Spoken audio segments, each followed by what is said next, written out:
தமிழக மக்கள் அனைவருக்கும் எனது வணக்கம்.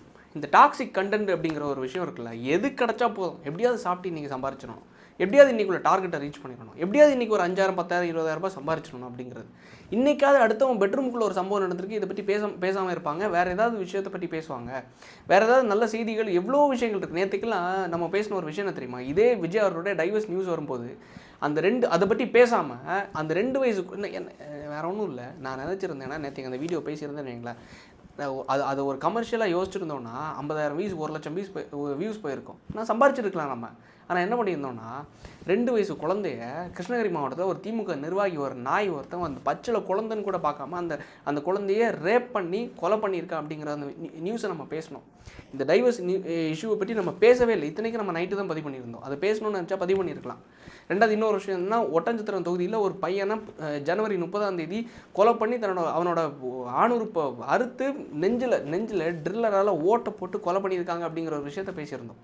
இவ்வளோ விஷயம் எதையுமே பேசாமல் யாருமே இன்றைக்காவது இதை பற்றி இதை பேசாமல் இருப்பாங்க, மக்களோட இஷ்யூவை பேசுவாங்கன்னு பார்த்தா எல்லாமே கமர்ஷியல் டாக்ஸிக் கண்டென்ட்டாக மாறிடுச்சு. லைக் என்னென்னா, விஜய் அவர்கள் சைக்கோவான். எப்படி தான் எனக்கு சொல்லுவதுன்னு எனக்கு தெரில. உண்மையிலே தனியாக இருக்கிறவங்க அவங்களோட லைக் ஹேபிட்டே கேரக்டரே கொஞ்சம் வித்தியாசமாக இருக்கும். நம்மளால் ஜட்ஜ் பண்ண முடியாது. லைக் எப்படி இவங்க பதிவு பண்ணுற ஒரு விஷயம் என்ன தெரியுமா, லைக் ஃபஸ்ட்டு நாம் தமிழர் கட்சி சார்பாக திரு சாட்டை துரைமுருகன் அவர்கள் நேற்றுக்கு ஒரு வீடியோ பதிவிட்டிருந்தார். ஃபுல் வீடியோ பார்த்துருந்தேன். பார்க்கும்போது ஃபஸ்ட் ஹாஃபில் உண்மையிலே படத்தில் ஃபஸ்ட் ஹாஃப் கொஞ்சம் நல்லா பண்ணியிருக்காங்களே, செகண்ட் ஹாஃப் கொஞ்சம் எப்படி இருக்குன்னு பார்க்கலாம். பார்த்தா ஃபஸ்ட் ஹாஃபில் நல்லா தான் பேசியிருக்காப்புல. ஏன்னா கரெக்டு தான், அடுத்தவங்களுடைய பர்சனல் லைஃப்குலாம் நம்ம போகக்கூடாது. விஜய் அவர்களுடைய கருத்தியல்லையும் அரசியல்லையும் அவரோட நிலைப்பாட்டிலையும் தான் நம்ம கேள்வி எழுப்புறமே தவிர வேறு எதுவுமே கிடையாதுன்னு சொல்லிட்டு நியாயமாக நாணயமாக பேசியிருந்தாப்புல. ஓகே, நல்லா தான் பேசியிருக்காங்களே அப்படின்னு சொல்லிட்டு பார்த்தேன். அடுத்த செகண்ட் ஹாஃபில் வருது, நம்ம வீடியோவெல்லாம் லைக் சங்கீதா அவர்கள் பார்த்துருப்பாங்க போல், அதே தான் பேசியிருக்காங்க. விஜய் அவர்கள் ஒரு மென்டலு, விஜய் அவர்கள் ஒரு சைக்கோ அப்படிங்கிறத இன்டெரக்டாக பெட்டிஷனில் பதிவு பண்ணியிருக்காங்க அப்படின்னு. பெட்டிஷன் நான் நேற்றுக்கே படிச்சுட்டேன். கிட்டத்தட்ட 12 பக்கம் இருக்குது. 12 பக்கத்தில் எங்கேயுமே விஜய் ஒரு சைக்கோன்னு சொல்லிட்டு மென்ஷன் பண்ணவே இல்லை, இன்டெரக்டாக போடவே இல்லை. அதில் கம்ப்ளீட்டாக போட்டுக்க ஒரு விஷயம் என்ன தெரியுமா, அந்த மாரல் ஆஃப் த பெட்டிஷன் என்ன தெரியுமா, அது சொல்ல வர விஷயம் என்ன தெரியுமா, ஃபேக்ட்டு.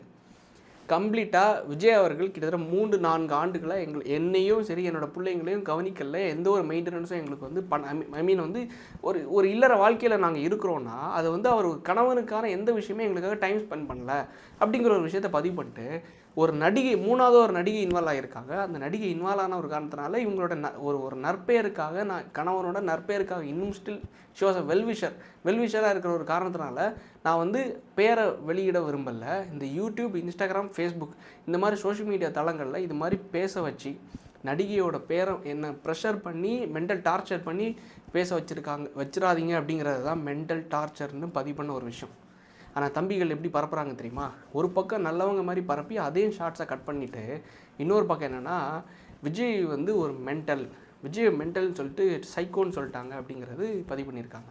இந்த ஃபேக்ட் என்ன உண்மையிலேயே படிச்சிருக்கீங்களா படிக்கலையாங்கிறதே எனக்கு தெரில. 12 பக்கம் இருக்குது அந்த பிடிஎஃப். முடிஞ்சால் அதை சோர்ஸ் பண்ணி நீங்கள் படித்து பாருங்கள். ரெண்டாவது இன்னொரு விஷயம், கரெக்டாக நான் ஒரு விஷயத்தை நோட் பண்ணுங்களேன். இன்ஸ்டாகிராமில் லவுட் ஸ்பீக்கர்னு சொல்லிட்டு மதுரகார ஒரு பொண்ணு இருக்குது. நம்மளோட உடன்பிறப்பு தான், திமுகவோட கழக உடன்பிறப்பு. இந்த அம்மா என்ன சொல்கிறாங்க, சங்கீதா அவங்க என்ன சொல்கிறாங்கன்னா, இந்த 3வது நடிகை யாருங்கிறத நான் சொல்ல மாட்டேன் அப்படிங்கிறது. கரெக்டாக அடுத்த நிமிஷம் நான் சொல்லியிருந்தேன்ல, திமுகவோட எல்லா இன்ஃப்ளூயன்சர்ஸ்க்கும் ப்ராஜெக்ட் கொடுத்துட்டாங்க அப்படின்னு சொல்லிட்டு, கரெக்டாக அடுத்த நிமிஷம் என்னோடய சைல்டுஹுட் ஃபேவரட் நடிகை அப்படின்னு சொல்லிட்டு த்ரிஷா அவர்களுடைய புகைப்படத்தை இந்த லவுட் ஸ்பீக்கர் இந்த உடன்பிறப்பு என்ன பண்ணியிருக்காங்க, பதிவிட்டிருக்காங்க. எந்த அளவுக்கு ஒரு கேவலமான ஒரு பாலிடிக்ஸை பண்ணுறாங்க பாருங்களேன். கேட்டால் அது கம்யூனிசமாக, நீங்கள் மார்க்சியம் பேசுகிற லெனினிஸ்ட்டாக இருக்கிற இல்லை ஸ்டாலின் சொல்லும்போது தான் நம்ம ஐயாவை ஞாபகம் வருது. நம்ம அது ஒரு கண்டென்ட் இருக்குது, அடுத்து பார்க்கலாம். இவங்கெல்லாம் இதை தான் சொல்லி கொடுத்தாங்களா, அடுத்தவங்க பெட்ரூம்குள்ளே என்ன நடக்குது, அடுத்தவங்க வீட்டுக்குள்ளே என்ன நடக்குது, அந்த விஷயத்தை நீங்கள் எடுத்து எப்படி எக்ஸ்போஸ் பண்ணணும், அதை எப்படி காசிப்ஸாக இந்த பொம்பளைங்கெல்லாம் இந்த தண்ணி எடுக்க போகும்போது முனையில் உட்காந்து சண்டை போட்டுட்ருப்பாங்க எல்லாரும் உட்காந்துட்டு. அதே மாதிரி இந்த காசிப்ஸ் பேசுவாங்கல்ல, அதே மாதிரி உட்காந்துட்டு அடுத்த வீட்டில் என்ன நடக்குது அப்படிங்கிறத பேசுகிறது தான் அவங்க மார்க்ஸ் சொல்லி கொடுத்தாரா? எனக்கு புரியலை. அந்த அந்த அந்த ஆக்ட்ரஸ் யாருங்கிறதே இவங்க பதிவு பண்ணல.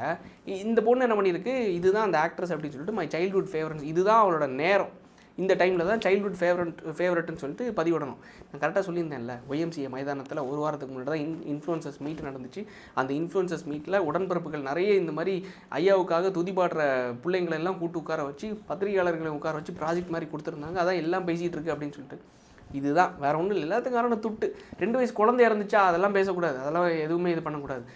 ஒட்டச்சத்திரத்தில் ஒரு பையனை இந்தளவுக்கு கொடூரமாக கொண்டு போட்டிருக்காங்களா, ட்ரில்லிங் மிஷின் வச்சு ஓட்ட போட்டு இந்தளவுக்கு கொடூரமாக சித்திரவதை பண்ணியிருக்காங்களா, அதெல்லாம் பேசக்கூடாது, அதெல்லாம் இது பண்ணக்கூடாது.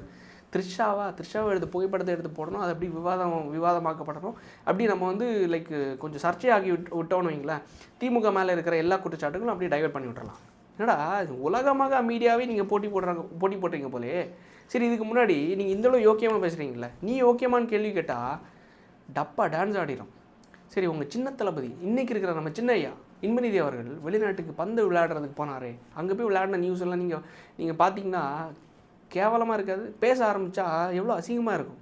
சரி, அதுக்கு முன்னாடி அவரோட நைனா நம்மளுடைய சின்ன தளபதி டெப்புட்டி சீஃப் மினிஸ்டர் உதயநிதி அவர்கள் நைட்டு 2 மணிக்கு ஒரு நடிகையோட ப்ரைவேட் ஃபோட்டோவை அவரோட இன்ஸ்டாகிராமில் ரீட்வீட் பண்ணி ஒரு சம்பவம் வந்துச்சு.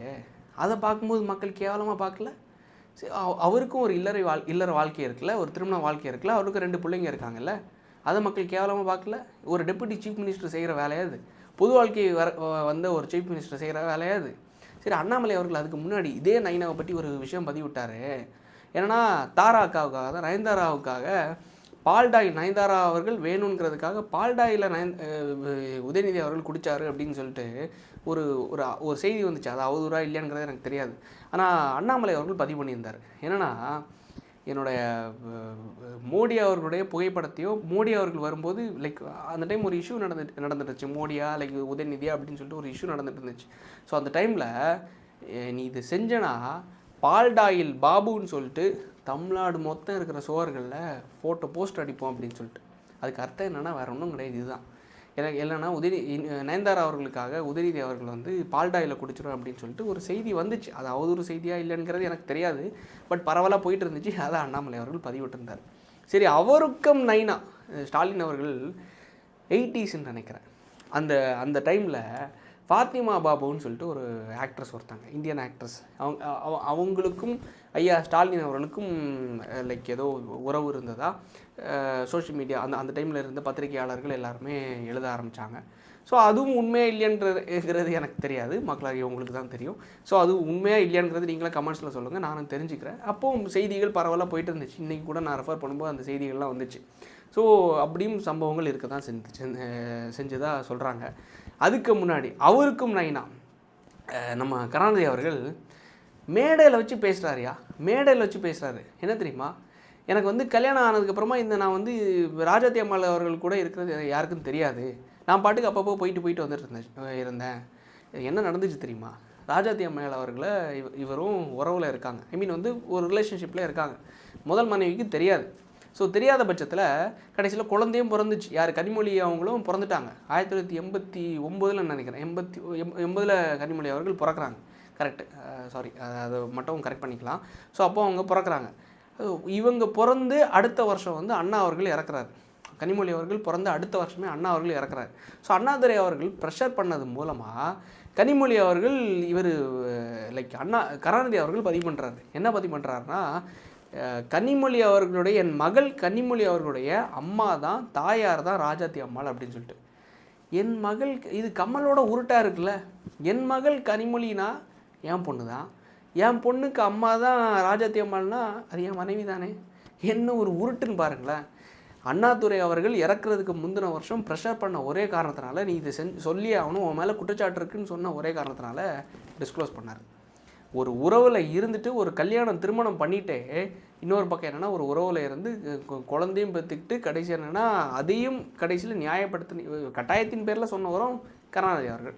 அவரோட மகன், அவரோட பேரன், அவருக்கும் பேரன். நீங்கள் எல்லாம் உங்கள் தலைவர்களும் சரி, உங்கள் கட்சியில் இருக்கிற தொண்டர்களும் சரி, கேள்வி கேட்குறதுக்கு ஒரு ரைட்ஸ் இருக்கா? 2 வயசு பிள்ளைய கூட நீ விட்டு வைக்கலையா? 2 வயசு குழந்தைய கூட நீ சித்திரவதை செஞ்சு கொண்டிருக்க, கொலை பண்ணியிருக்க. அந்த குழந்தைக்கு என்ன தெரியும்? நீ அப்பான்னு தெரியுமா, அம்மான்னு தெரியுமா, நீ மாமான்னு தெரியுமா, நீ என்ன பண்ணுறானே தெரியாது. அந்த குழந்தைய போய் சித்திரவதை பண்ணி செதைச்சு கொண்டிருக்க. இந்தளவுக்கு இந்த திமுககாரனோட இந்த அவதூறு புத்தின்னு இருக்குல்ல, நம்ம எல்லாம் பேச ஆரம்பிச்சிட்டோம், இன்னும் பேசலாம். அதை தாண்டி இன்னொரு விஷயம் 89ல் நினைக்கிறேன், இந்திரா காந்தி அம்மையார் அவர்கள் வந்து எமர்ஜென்சியை போட்டு திமுக கவர்மெண்ட்டை கம்ப்ளீட்டாக லைக் என்ன பண்ணுறாங்க, கலைச்சிட்றாங்க. கலைச்சதுக்கப்புறமா ஒரு வாட்டி இந்திரா காந்தி அம்மையார் அவர்கள் வந்து தமிழ்நாட்டுக்கு வராங்க. தமிழ்நாட்டுக்கு வரும்போது லைக் வந்து திமுககாரங்கெல்லாம் அந்த ஆட்சியை கலைச்ச ஒரு கோவத்தில் இந்திரா காந்தி அம்மையார் அவர்கள் மேலே கல்லெறி நடத்துகிறாங்க. அப்போ என்னென்னா தலையில் பட்டு லைட்டாக ரத்தம் வந்துருச்சு. அப்போது கருணாநிதி அவர்கள் அது கொடுத்த விளக்கம் என்ன தெரியுமா?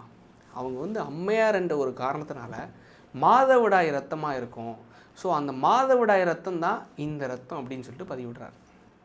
இந்திய நாட்டோட பிரதமரை கொச்சையாக அது வந்து ஒரு பொண்ணுங்களுக்கு வரவும் இல்லை, அந்த பீரியட்ஸ் டைமில் வரக்கூடிய ரத்தம். நம்ம வீட்டில் இருக்கிற தங்கச்சி அக்கா அம்மா மாருங்கள்லாம் இருக்காங்களே, அதை வந்து கொச்சையாக பேசினது உங்கள் தலைவர். இதெல்லாம் அசிங்கமாக இல்லை? இந்த மாதிரி அடுத்தவங்க வீட்டில் நடக்கிற விஷயங்களெல்லாம் எடுத்து பேசி அதை அரசியல் பண்ண நினைக்கிறது அசிங்கமாக இல்லை? இன்னொரு சம்பவம், லைக் வந்து காங்கிரஸ் கட்சியோட ஒரு எம்எல்ஏ அனந்தநாயகின்னு சொல்லிட்டு ஒரு பேர், காங்கிரஸ் கட்சியோட எம்எல்ஏ என்ன பண்ணுறாங்க, லைக் வந்து கருணாநிதி அவர்கள்கிட்ட, சார் இது ஐயா நீங்கள் சொன்னீங்களே திராவிட நாடுன்னு சொல்லிட்டு, அந்த திராவிட நாடு எங்கன்னு கேட்குறாங்க. கருணாநிதி அவர்கள் சொன்ன பதில் என்ன தெரியுமா? உன் நாடாவை அவிழ்த்து பாவாடையை தூக்கிப்பார் அங்கே தெரியும் திராவிட நாடுன்னு சொல்லிட்டு பதிலளித்தார்.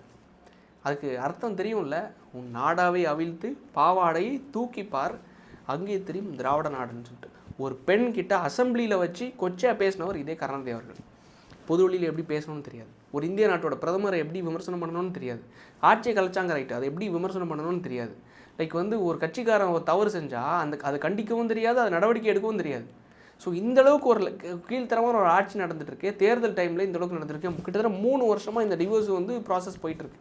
இந்த 3 வருஷமாக பேசாத இந்த பயலுங்க எல்லாம் இன்றைக்கி வந்து பேசுகிறதுக்கு நீ யோக்கியமாக என்ன கேள்வி கேட்குற? நீ யோக்கியமாடா? நீ நல்லா அவன் பல் இருக்கிறவன் உடச்சி பேசணுன்னா பல் இருக்கவன் பக்கடை சாப்பிட்டு போகிறான். அவன் லைஃப்பில் என்ன வேணாலும் இருக்கலாம். உன்கிட்ட உன் பல்லெல்லாம் கிளண்டு கீழே வந்துருச்சு, நீ கிளட்டு போய் ஆகிட்டனா நீ அவனை பார்த்து கேள்வி கேட்குறதில்ல. நீ உன்னோட இளமை காலத்தில் என்னென்ன செஞ்ச அப்படிங்கிறது மக்கள் எடுத்து வெளியிடும்போது உனக்கு தானே அசிங்கம். இந்த அசிங்கம் உனக்கு தேவையா? இவ்வளோ சம்பவங்கள் நடந்திருக்கு. இந்த மீடியாவும் சரி எல்லாருமே, நீ சன் டிவி என்னடானா அப்படி போடுன்னு சொல்லிட்டு விஜய் அவர்களும் த்ரிஷா அவர்களும் நடித்த பாடலையும் எல்லாத்தையும் போட்டுட்ருக்காங்க. லைக் என்னடா என்னத்தை சொல்கிறது தெரியல. கில்லி படம் ஒரு பக்கம் தெரிக்குது. என்ன தான் சொன்னாலும் சரி, இது அந்த மனுஷனுக்கு ஒரு ப்ரொமோஷன் தான். நீங்கள் எல்லோரும் வளர்த்து விட்றீங்க, சரி வாட் எவர் என்னன்னாலும் இருக்கட்டும். எல்லா புகழும் இறைவனுக்கேன்னு சொன்ன மாதிரி எல்லா புகழும் இந்த தற்கூரி திராவிட முன்னேற்ற கழகத்துக்கு தான். சரி, நம்ம சொல்ல வர ஒரே ஒரு விஷயந்தான், இந்த நம்ம முக்கியமாக கன்வே பண்ணணும்னு நினைக்கிற ஒரு விஷயம் என்னென்னா, அந்த 2 வயசு குழந்தைக்கு நடந்த ஒரு அத்துமீறல் நடவடிக்கை எடுத்து இன்னும் கைது பண்ணியிருக்காங்க. ரெண்டாவது இன்னொரு விஷயம் என்னென்னா, அந்த ஒட்டச்சத்திரம் தொகுதியில் நடந்த சம்பவம் இன்றைக்கு வரைக்கும் அதுக்கு ஒரு தீர்வே வரல. போஸ்ட்மார்ட்டம் பண்ணிட்டு அந்த உடலை வந்து டிஸ்போஸ் பண்ணிட்டாங்க.